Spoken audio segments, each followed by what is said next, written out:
ಎಲ್ಲರಿಗೂ ಲೈವ್ ಮೀಡಿಯಾದ ಹೊಸ ವಿಡಿಯೋಗೆ ಸ್ವಾಗತ. ಇಂದಿನ ವಿಡಿಯೋದಲ್ಲಿ ನಾವು ಹೇಳುವ ವಿಷಯವೇನೆಂದರೆ, ನೀವು ಥಂಬ್ನೇಲ್ನಲ್ಲಿ ಕಂಡಂತೆಯೇ ನಮ್ಮ ಪ್ರೀತಿಯ ಅರ್ಜುನ್ ರವರ ಮೃತದೇಹವು ನಿನ್ನೆ ಮಧ್ಯಾಹ್ನ ಸಿಕ್ಕಿದೆ. ಹಾಗೆ ಅವರ ಮೃತದೇಹವನ್ನು DNA ಟೆಸ್ಟ್ಗೆ ಬೇಕಾಗಿ ಉತ್ತರ ಕನ್ನಡ ಜಿಲ್ಲೆಯ ಕೇಮ್ಸ್ ಹಾಸ್ಪಿಟಲ್ಗೆ ಸ್ಥಳಾಂತರಿಸಲಾಗಿದೆ. ಅಲ್ಲಿ ಅವರ DNA ಟೆಸ್ಟ್ ಸುಮಾರು ಶುಕ್ರವಾರ ಮಧ್ಯಾಹ್ನದ ಸಮಯದಲ್ಲಿ ಬರಬಹುದು ಎಂದು ವೈದ್ಯರು ಹೇಳಿದ್ದಾರೆ. ಅವರ DNA ಟೆಸ್ಟ್ಗೆ ಬೇಕಾಗಿ ಎಲ್ಲರೂ ಕೂಡ ಈಗ ಕಾಯುತ್ತಿದ್ದಾರೆ. DNA ಟೆಸ್ಟ್ ಬಂದ ನಂತರ, ಅದರ ರಿಪೋರ್ಟ್ ಬಂದ ನಂತರ ಅವರನ್ನು ನೇರವಾಗಿ ಅವರ ಊರಾದ ಕೋಳಿಕೋಡಿಗೆ ಸ್ಥಳಾಂತರಿಸಲಾಗುವುದು. ಅವರ ಮೃತದೇಹವನ್ನು ಅವರ ಕುಟುಂಬದವರಿಗೆ ನೀಡಲಾಗುವುದು ಎಂದು ಶಿರೂರಿನ SP ರವರು ಹೇಳಿದ್ದಾರೆ. ಅವರ ಮೃತದೇಹ ಹಾಗೂ ಆ ಲಾರಿಯಲ್ಲಿ ಇದ್ದಂತಹ ಅವರ ಮಗುವಿನ ಆಟಿಕೆ ಹಾಗೂ ಅವರ 2 ಮೊಬೈಲ್ ಫೋನ್ಗಳು ಹಾಗೂ ಮತ್ತಿತರ ಯಾತ್ರೆ ಹೋಗುವಾಗ ತೆಗೆದುಕೊಂಡು ಹೋಗುವಂತಹ ಪಾತ್ರೆಗಳು, ನೀರಿನ ಬಾಟಲ್ಗಳು, ಇಂತಹ ಸಾಮಾನುಗಳು ಅವರ ಮನೆಗೆ ಕೊಡಲಾಗುವುದು ಎಂದು ಪೊಲೀಸರು ತಿಳಿಸಿದ್ದಾರೆ. ಈ ವಸ್ತುಗಳೆಲ್ಲ ಸಿಕ್ಕಿದ ಸಮಯದಲ್ಲಿ ಇಂತಹ ಪಾತ್ರೆಗಳು ಮತ್ತಿತರ ಆಟಿಕೆಗಳು, ಮೊಬೈಲ್ಗಳು ಸಿಕ್ಕಿದಾಗ ಅವರ ಕುಟುಂಬಸ್ಥರು ಅದನ್ನು ಕೇಳಿದ್ದಾರೆ ಎಂದು SP ರವರು ಹೇಳಿದ್ದಾರೆ. ಹೀಗೆ ಈ ಅರ್ಜುನ್ ರವರ ಫೈಲ್ಗಳು, ಪರ್ಸ್, ಫುಡ್, ವಸ್ತ್ರ ಮತ್ತಿತರ ಪಾತ್ರೆಗಳು, ಆಟಿಕೆಗಳು, ಬ್ಯಾಗ್, ಮೊಬೈಲ್ ಫೋನ್ ಇಂತಹ ವಸ್ತುಗಳೆಲ್ಲ ಸಿಕ್ಕಿದಂತಹ ಈ ಸಂದರ್ಭದಲ್ಲಿ ನಾವು ಮತ್ತೊಂದು ವಿಷಯವನ್ನು ಚಿಂತಿಸಬೇಕಿದೆ. ಯಾವುದಂದರೆ, ಇನ್ನೂ ಕೂಡ ಇಬ್ಬರ ಮೃತದೇಹವು ಸಿಗಲಿದೆ. ಅವರ ಹೆಸರೇ ಲೋಕೇಶ್ ಮತ್ತು ಜಗನ್ನಾಥ್ ಎಂಬ ಇಬ್ಬರು. ಆ ಇಬ್ಬರು ಕೂಡ ಲಕ್ಷ್ಮಣ್ ಸವದಿರವರ ಅಂಗಡಿಯಲ್ಲಿ, ಹೋಟೆಲ್ನಲ್ಲಿ ಕೆಲಸ ಮಾಡಿಕೊಂಡಿದ್ದಂತಹ ಇಬ್ಬರಾಗಿದ್ದಾರೆ. ಅವರಿಬ್ಬರ ಮೃತದೇಹವು ಕೂಡ ಇನ್ನೂ ಕೂಡ ಸಿಗಲು ಬಾಕಿ ಇದೆ. ಈ ಲೋಕೇಶ್ ರವರ ಹೆಂಡತಿ ಹಾಗೂ ಇಬ್ಬರು ಹೆಣ್ಮಕ್ಕಳು ಅವರನ್ನು ಹೇಗೆ ಅರ್ಜುನ್ ರವರನ್ನು ನಾವೆಲ್ಲರೂ ಕಾಯುತ್ತಿದ್ದೆವೋ ಹಾಗೆ ಅವರ ಕುಟುಂಬವೂ ಕೂಡ ಅವರನ್ನು ಕಾಯುತ್ತಿದೆ. ಈ ಅರ್ಜುನ್ ರವರು ಸಿಕ್ಕಿದ್ದಾರೆ ಎಂಬ ವಾರ್ತೆಯು ಈ ಲೋಕೇಶ್ ರವರ ಮಕ್ಕಳಿಗೆ ತಿಳಿದ ಸಂದರ್ಭದಲ್ಲಿ ಅವರಿಗೆ ಸಿಕ್ಕಿದಂತಹ ನ್ಯೂಸ್ ಏನೆಂದರೆ, ಆ ಮೃತದೇಹದೊಂದಿಗೆ ಇನ್ನೊಂದು ಮೃತದೇಹ ಅಥವಾ 2 ಮೃತದೇಹಗಳು ಆ ನದಿಯಲ್ಲಿ, ಗಂಗಾವಳಿ ನದಿಯಲ್ಲಿ ಸಿಕ್ಕಿದೆ ಎಂದಾಗಿದೆ ಅವರಿಗೆ ಸಿಕ್ಕಿದ ನ್ಯೂಸ್. ಹಾಗೆ ಆ ಮಕ್ಕಳು ನೇರವಾಗಿ ಶಿರೂರಿನ ಆ ಪ್ರದೇಶಕ್ಕೆ, ಲಾರಿ ಇರುವಂತಹ ಪ್ರದೇಶಕ್ಕೆ ಬಂದು ಮೃತದೇಹವು ಸಿಕ್ಕಿದ ಎಂದು ಅನ್ವೇಷಿಸುವಾಗ ನಿರಾಶೆಯಿಂದ ಅವರು ಮರಳಿದರು. ಯಾಕಂದರೆ ಒಂದೇ ಮೃತದೇಹವಾಗಿದೆ ಸಿಕ್ಕಿದ್ದು. ಅವರಿಗೆ ಸಿಕ್ಕಿದಂತಹ ನ್ಯೂಸ್ ಅದು ಫೇಕ್ ಆಗಿತ್ತು. ಹೀಗೆ ಅವರ ಅಪ್ಪನನ್ನು ಮರಳಿ ಸಿಗಬಹುದು, ತಂದೆಯು ಮರಳಿ ಸಿಗಬಹುದು ಎಂಬ ಆಸೆಯಿಂದ ಅವರು ಕೂಡ ಅವರನ್ನು ಕಾಯುತ್ತಲೇ ಇದ್ದಾರೆ. ನಾವೆಲ್ಲರೂ ಕೂಡ ಅವರಿಗೂ ಬೇಕಾಗಿ ಸಪೋರ್ಟ್ ಮಾಡಬೇಕಿದೆ, ಅವರಿಗೂ ಬೇಕಾಗಿ ಹುಡುಕಾಟವನ್ನು ಮಾಡಬೇಕಿದೆ ಎಂದು ನಾನು ಸಾಂದರ್ಭಿಕವಾಗಿ ನೆನಪಿಸ್ತಾ ಇದ್ದೇನೆ. ಹಲವಾರು ಜನರು ಕೇಳುತ್ತಾರೆ, ಅರ್ಜುನ್ ರವರ DNA ಟೆಸ್ಟ್ ಮಾಡಲು ಅವರ ಮೃತದೇಹವು ಸಿಕ್ಕಿದ? ಅದಕ್ಕಿರುವ ಉತ್ತರವೇನೆಂದರೆ, ಅವರ ಮೃತದೇಹವು ಪೂರ್ಣವಾಗಿ ಸಿಗಲಿಲ್ಲ.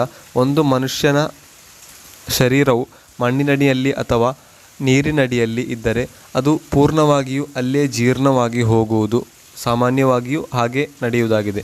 ಕೊನೆಗೆ ಎಲುಬುಗಳು ಮತ್ತು ಮತ್ತಿತರ ಪಾರ್ಟ್ಗಳು ಸಿಗಲಿಕ್ಕೆ ಸಾಧ್ಯತೆ ಇದೆ. ಹಾಗೆ ಅರ್ಜುನ್ ರವರ ಚಿಕ್ಕ ಚಿಕ್ಕ ಬಾಡಿಯ ಪಾರ್ಟ್ಗಳು ಸಿಕ್ಕಿದೆ. ಶರೀರವು ಮೊತ್ತವಾಗಿ ಇಲ್ಲ, ಚಿಕ್ಕ ಈ ನಡುವಿನ ಭಾಗ, ಅಂತಹ ಕೆಲವು ಭಾಗಗಳು ಸಿಕ್ಕಿದೆ. ಹಾಗೆ ಎಲುಬುಗಳು, ಅಸ್ಥಿಪಂಜರಗಳು ಸಿಕ್ಕಿದೆ.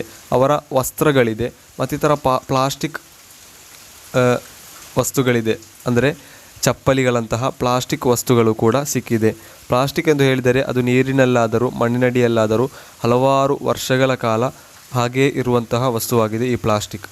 ಅದಕ್ಕೆ ಬೇಕಾಗಿಯಾಗಿದೆ ಪ್ಲಾಸ್ಟಿಕ್ಕನ್ನು ಬಿಸಾಕಬಾರದು, ಮಣ್ಣಿನಡಿಯಲ್ಲಿ ಹಾಕಬಾರದು ಎಂದು ಸರ್ಕಾರವು ನಮ್ಮನ್ನು ಹೇಳುವುದು. ಇವರಿಗೆ ಬೇಕಾಗಿ ಅತ್ಯಂತ ಕಷ್ಟಪಟ್ಟಂತಹ ಇಬ್ಬರಾಗಿದ್ದಾರೆ.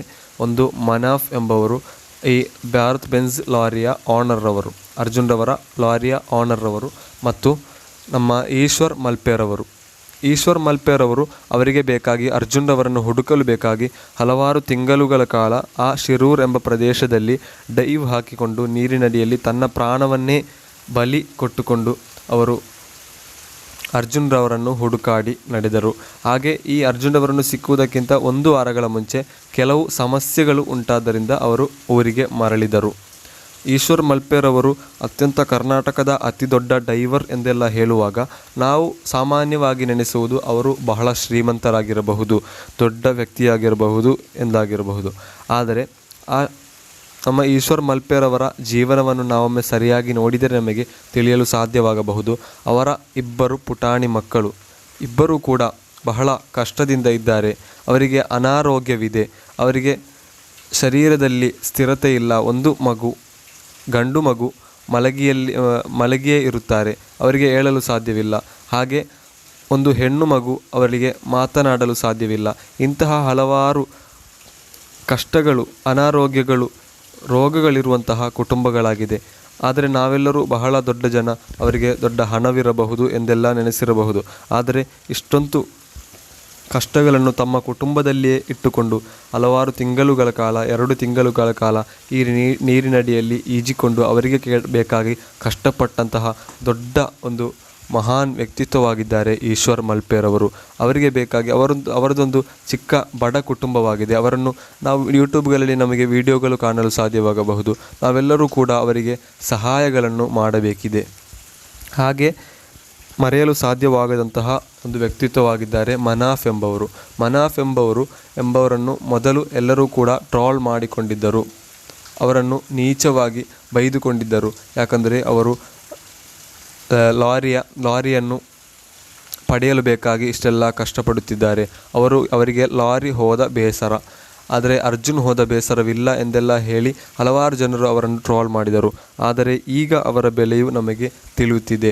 ಅವರು 2.5 ತಿಂಗಳ ಕಾಲ ಮೊದಲು ಅರ್ಜುನ್ ಅವರು ಬಿದ್ದರು ಎಂದು ಕೇಳಿದ ಆ ಸಂದರ್ಭದಲ್ಲಿ ಅವರು ಆ ಶಿರೂರ್ ಎಂಬ ಪ್ರದೇಶದಲ್ಲಿ ಒಂದು ಬಾಡಿಗೆ ಮನೆಯನ್ನು ತೆಗೆದುಕೊಂಡು ಅಲ್ಲೇ ತಂಗುತ್ತಿದ್ದಾರೆ. ಅವರು ದೊಡ್ಡ ಶ್ರೀಮಂತರಾಗಿದ್ದಾರೆ. ಆದರೆ ಅಷ್ಟೊಂದು ಶ್ರೀಮಂತಿಕೆ ಇದ್ದವರು ಅವರ ಮನೆಗೆ ಮರಳದೆ ಅಲ್ಲೇ ಒಂದು ಬಾಡಿಗೆ ಮನೆಯನ್ನು ತೆಗೆದುಕೊಂಡು ಸ್ವಂತವಾಗಿ ಊಟ ಆಹಾರಗಳನ್ನು ಮಾಡಿಕೊಂಡು ಚಿಕ್ಕ ಚಿಕ್ಕ ಆಹಾರಗಳನ್ನು ಸೇವಿಸುತ್ತಾ ಅಲ್ಲಿ ಜೀವಿಸಿದರು. ಇಷ್ಟೊಂದು ತ್ಯಾಗಗಳನ್ನು ಸಹಿಸಿಕೊಂಡು ಅವರಿಗೆ ಬೇಕಾದಂತಹ ಎಲ್ಲ ಸೌಕರ್ಯಗಳನ್ನು ಒದಗಿಸಲು ಬೇಕಾಗಿ ರಾಷ್ಟ್ರೀಯ ರಾಜಕೀಯ ನಾಯಕರನ್ನು ಹಾಗೂ ಮತ್ತಿತರ ಪೊಲೀಸರನ್ನು ಮತ್ತಿತರ ಸೌಕರ್ಯಗಳನ್ನು ಒದಗಿಸಲು ಬೇಕಾಗಿ ಎಲ್ಲ ಕಾರ್ಯಗಳನ್ನು ಕೂಡ ಕಂಡವರ ಕಾಲು ಹಿಡಿದು ಅವರು ಅದನ್ನು ಒದಗಿಸಿಕೊಟ್ಟಿದ್ದಾರೆ ಎಂದು ನಮಗೆ ತಿಳಿಯಲು ಸಾಧ್ಯವಾಗಿದೆ. ಆ ಲಾರಿ ಸಿಕ್ಕಿದಂತಹ ಸಂದರ್ಭದಲ್ಲಿ ಮನಾಫ್ರವರು ಹೇಳುವಂತಹ ಆ ಮಾತುಗಳು, ಆ ಲಾರಿ ಸಿಕ್ಕಿತು, ಹೀಗೆಲ್ಲ ಹಲವಾರು ಸಂಕಟದಿಂದ ಹೇಳುವಂತಹ ಒಂದೊಂದು ಮಾತುಗಳು ಕೇಳುವಾಗ ನಮಗೆ ಬೇಸರವಾಗುತ್ತಿದೆ. ಹೀಗೆ ಹಲವಾರು ತ್ಯಾಗಗಳನ್ನು ಸಹಿಸಿದಂತಹ ಒಂದು ವ್ಯಕ್ತಿತ್ವವಾಗಿದ್ದಾರೆ ಮನಾಫ್ರವರು. ಇಷ್ಟೆಲ್ಲ ಆಗಿಯೂ ಅವರು ಹೇಳುವುದು, ನನ್ನನ್ನು ಹಲವಾರು ಜನರು ಬೈದಿದ್ದಾರೆ, ಹಲವಾರು ಜನರು ಏನೆಲ್ಲ ಹೇಳಿದ್ದಾರೆ, ಆದರೆ ನನಗೆ ಅವರಲ್ಲಿ ಹೇಳಲಿಕ್ಕಿರುವುದು, ನನಗೆ ಯಾವುದು ಕೂಡ ತಲೆಗೆ ಹೋಗುವುದಿಲ್ಲ. ಅಂದರೆ ಯಾವ ಬೈಯುವಿಕೆಯನ್ನು ಕೂಡ ನಾನು ತಲೆಗೆ ತೆಗೆದುಕೊಳ್ಳುವುದಿಲ್ಲ. ಯಾರಲ್ಲೂ ಕೂಡ ನನಗೆ ಹಾಗೆ ಇಲ್ಲ, ಕೋಪವಿಲ್ಲ. ಆದರೆ ಇನ್ನು ಯಾರಿಗಾದರೂ ಇಂತಹ ದುರಂತಗಳು ಉಂಟಾಗದಿರಲಿ. ಹೀಗೆ ಉಂಟಾದರೆ ಯಾರು ಕೂಡ ಮತವನ್ನು ಜಾತಿಯನ್ನು ನೋಡದೆ ಕಷ್ಟಪಟ್ಟುಕೊಂಡಾದರೂ ಅವರನ್ನು ರಕ್ಷಿಸಲು ಬೇಕಾಗಿ ನೋಡಬೇಕು. ಇವರು ಮೊದಲೇ ಹೇಳಿದ್ದರು, ಅರ್ಜುನರ ಮೃತದೇಹ ಸಿಕ್ಕದೆ ನಾನು ಬರುವುದಿಲ್ಲ. ಹೀಗೆ ಅವರು ಆ ಮೃತದೇಹವನ್ನು ಸಿಕ್ಕಿಸಿ